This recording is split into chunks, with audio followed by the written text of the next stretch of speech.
आज ये बड़ी खुशी का अवसर है कि जो औपनिवेशिक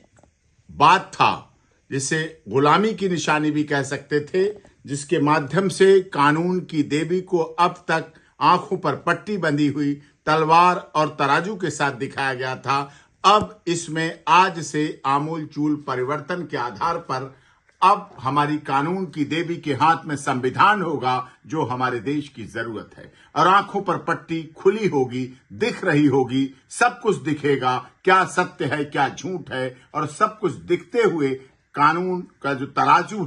तराजू है वो तराजू सच्चाई सत्यता का न्याय कर सकेगा। और वास्तव में तब सिद्ध हो पाएगा कि सत्यासत्य मध्ये सर्वदा सत्यमेव जयते, और साथ में न्याय मम धर्म और धर्मो रक्षति रक्षिता का ये महामंत्र पूरा हो पाएगा। और अनुस्मरण दोतकम के उद्घोष के साथ ये कानून की देवी अब निश्चित तौर पर हमारे देश की न्यायपालिका के लिए, न्याय पद्धति के लिए सब कुछ सर्वथा सबको access to justice for all न्याय मिलते हुए दिखेगा। और न्याय भी संविधान के अनुसार मिलेगा। जिस संविधान की बात पर कई बार पक्ष और प्रतिपक्ष में सवाल या निशान लगते थे, अब कानून की देवी के हाथ में संविधान है और एक हाथ में तराजू है, और आंखों की पट्टी हट चुकी है और खुली हुई न्याय की देवी, कानून की देवी हमें सब कुछ देख रही हैं, सब कुछ परख रही हैं, सब कुछ सुन रही हैं,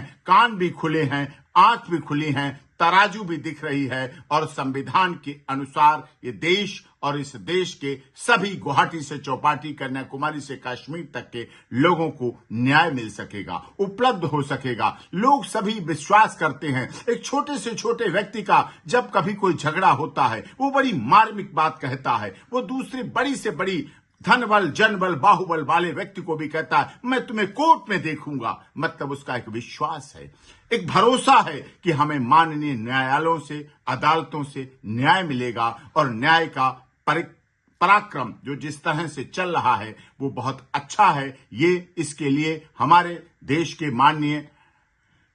chief justice of India supreme court के DY चंद्रचूड़ साहब बधाई के पात्र हैं कि 78 साल बाद ही सही, लेकिन देर से लिया गया ही सही, लेकिन निर्णय बहुत अच्छा है, बहुत अच्छा है। और इस देश के सभी लोगों को खुश देगा, खुशी के साथ न्याय की पराकाष्ठा को बहुत ऊंचाई पे ले जाएगा। और जो लोग अभी तक कहते थे न्याय की देवी कानून अंधा होता है, पट्टी बंधी हुई, अब ये कहना भी खत्म होगा। कानून अंधा तब भी नहीं था, तब भी ये पट्टी इसलिए थी कि कोई धनबल, जनबल, बाहु वाला व्यक्ति अदालत पर दबाव न डाल सके, इसीलिए उस समय तलवार थी और आंखों पे पट्टी बंधी हुई।